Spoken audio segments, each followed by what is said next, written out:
एक बार बौद्ध मठ में एक मास्टर रहते थे। एक बार एक आदमी उनके पास आया और कहा कि गुरुजी, मैं मन से परेशान हूँ। मेरे मन में हर समय कई विचार आते रहते हैं। कृपया मुझे इन विचारों को कम करने के लिए कुछ मंत्र दें। मास्टर ने उसकी ओर देखा और कहा, मेरे दोस्त, तुम हर दिन ध्यान करना शुरू कर दो। धीरे धीरे ध्यान करने से आपका मन शांत होने लगेगा। लेकिन उस आदमी ने कहा कि श्रीमान, कृपया मुझे ध्यान करने के लिए मत कहिए। मैं ध्यान नहीं कर सकता क्योंकि जब मैं ध्यान करने की कोशिश करता हूं तो मेरे दिमाग में और भी विचार आने लगते हैं और ज्यादातर विचार नकारात्मक होते हैं जो मेरे दिमाग को और बेचैन कर देते हैं। मास्टर ने कहा कि चिंता मत करो बेटा, यह ध्यान के प्रारंभिक चरण में होता है, लेकिन धीरे धीरे ध्यान का अभ्यास करने से आपका मन शांत होने लगेगा। लेकिन उस आदमी ने कहा कि गुरुजी, ध्यान मेरे बस की बात नहीं है। आप कृपया मुझे मेरे मन को शांत करने के लिए कोई मंत्र दें। मास्टर ने देखा कि यह आदमी इस तरह से समझने वाला नहीं है, तो उसने कहा, ठीक है, अगर आप जिद करते हैं तो मैं आपको एक मंत्र देता हूं जो आपके दिमाग को शांत कर सकता है। फिर मास्टर ने उसके कान में एक मंत्र फुसफुसाया और कहा कि आपको हर दिन इस मंत्र को अकेले बैठकर जाप करना होगा।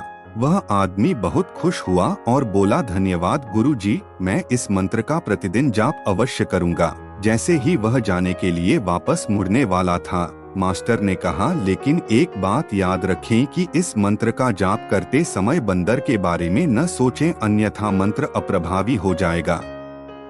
उस आदमी ने कहा, गुरुजी, मैं बंदर के बारे में क्यों सोचूंगा? मैंने अपने पूरे जीवन में कभी बंदर के बारे में नहीं सोचा। आप इसकी चिंता न करें। और वह वहां से चला गया। वह आदमी खुशी खुशी घर वापस आया और मंत्र जपने बैठ गया। जैसे ही उसने मंत्र का जाप करना शुरू किया, उसे मास्टर के शब्द याद आए कि जब आप इस मंत्र का जाप करें तो बंदर के बारे में न सोचें। जैसे ही उसे गुरु की बातें याद आईं, उसके दिमाग में बंदर की तस्वीरें आने लगीं।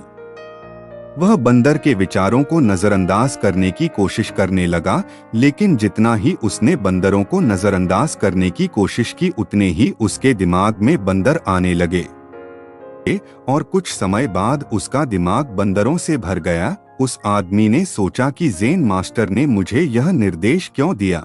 अगर वह जानता था कि बंदर एक मुसीबत है तो उसे इसका उल्लेख नहीं करना चाहिए था। मेरे दिमाग में और कोई जानवर नहीं आ रहा है और बंदर नहीं जा रहे हैं। वह आदमी परेशान हो गया। उसने स्नान किया, नए कपड़े बदले और फिर से एक कमरे में मंत्र जाप करने के लिए बैठ गया। जैसे ही उसने अपनी आंखें बंद की, उसे बंदर दिखा। वह जहां भी देखता, वे उसके चारों तरफ होते। वह रात को बंदरों को देखता, यहाँ तक कि वह अपने परिवार के सदस्यों के चेहरे में बंदरों को देखने लगा। आदमी पागल हो रहा था। वह जितना ही बंदरों को नजरअंदाज करने की कोशिश कर रहा था, उतने ही उसके दिमाग में बंदरों की बातें आ रही थीं। सुबह तक वह लगभग पागल हो चुका था। अगली सुबह वह वापस मास्टर के पास दौड़ा और उन्हें सब कुछ बताया और कहा कि गुरुजी, आपने मुझे कैसा मंत्र दिया है? कल तक मैंने कभी बंदर के बारे में नहीं सोचा था और अब मेरा दिमाग पूरी तरह से बंदरों के विचारों से भर गया है और बंदर मुझे एक सेकंड के लिए भी नहीं छोड़ रहे हैं। कृपया मेरी मदद करें और मेरे दिमाग को इन बंदरों से मुक्त करें। मास्टर ने कहा, ठीक है, बस आराम करो और मंत्र पढ़ना बंद करो, कुछ मत करो। वह आदमी निश्चिंत होकर बैठ गया और मंत्र पढ़ना बंद कर दिया। उसे आश्चर्य हुआ कि अब बंदर का तो ख्याल ही नहीं रहा। सब कुछ सामान्य हो गया। तब मास्टर ने कहा कि मेरे दोस्त, मैं तुम्हें हमारे मन की प्रकृति के बारे में बताना चाहता था। कभी भी अपने मन से लड़ने की कोशिश मत करो। मन एक गति की तरह है। स्प्रिंग को जितना दबाओगे उतना उछलेगा। इसी तरह आप अपने मन को जितना दबाने की कोशिश करेंगे, वह उतना ही मजबूत होता जाएगा। शांत रहें, मन के विचारों को देखना शुरू करें और आप पाएंगे कि आपका मन धीरे धीरे अपने आप शांत हो जाएगा और मन को देखने के लिए आपको ध्यान करने की आवश्यकता है।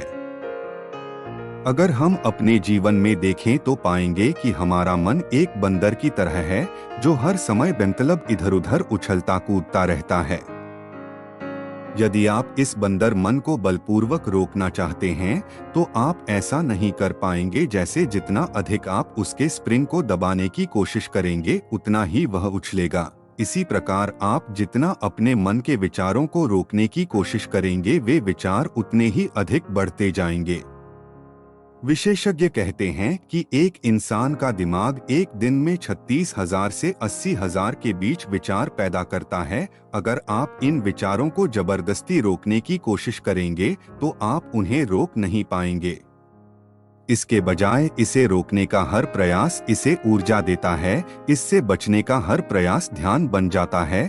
जब आप किसी चीज से बचना शुरू करते हैं तो आप उस पर बहुत अधिक ध्यान देने लगते हैं। इसलिए विचारों को रोकने की कोई आवश्यकता नहीं है। केवल आपको अपने विचारों को अनासक्त देखना है। हमारे नियमित जीवन में आमतौर पर हम अपने विचारों को देखने में सक्षम नहीं होते हैं, लेकिन ध्यान में आप इसे आसानी से कर सकते हैं। इसलिए आपको अपने मन को देखने के लिए ध्यान का अभ्यास करने की आवश्यकता है। कुछ लोगों का अनुभव होता है कि जब वे ध्यान करना शुरू करते हैं तो उनके दिमाग में अधिक विचार आने लगते हैं, लेकिन इसके पीछे का कारण यह है कि जब हम ध्यान करना शुरू करते हैं तो हमारे दिमाग में छिपे पुराने विचार ऐसे ही निकलने लगते हैं, जैसे अगर आप अपने घर की सफाई करते हैं तो सारा कचरा बाहर निकल आता है। इसी तरह जब आप ध्यान करना शुरू करते हैं तो दिमाग का सारा कचरा बाहर निकलने लगता है और आपको अधिक विचार आने लगेंगे, लेकिन आपको इसकी चिंता करने की जरूरत नहीं है और अपने विचारों को आते और फिर जाते देखते रहें और अपना ध्यान अभ्यास जारी रखें।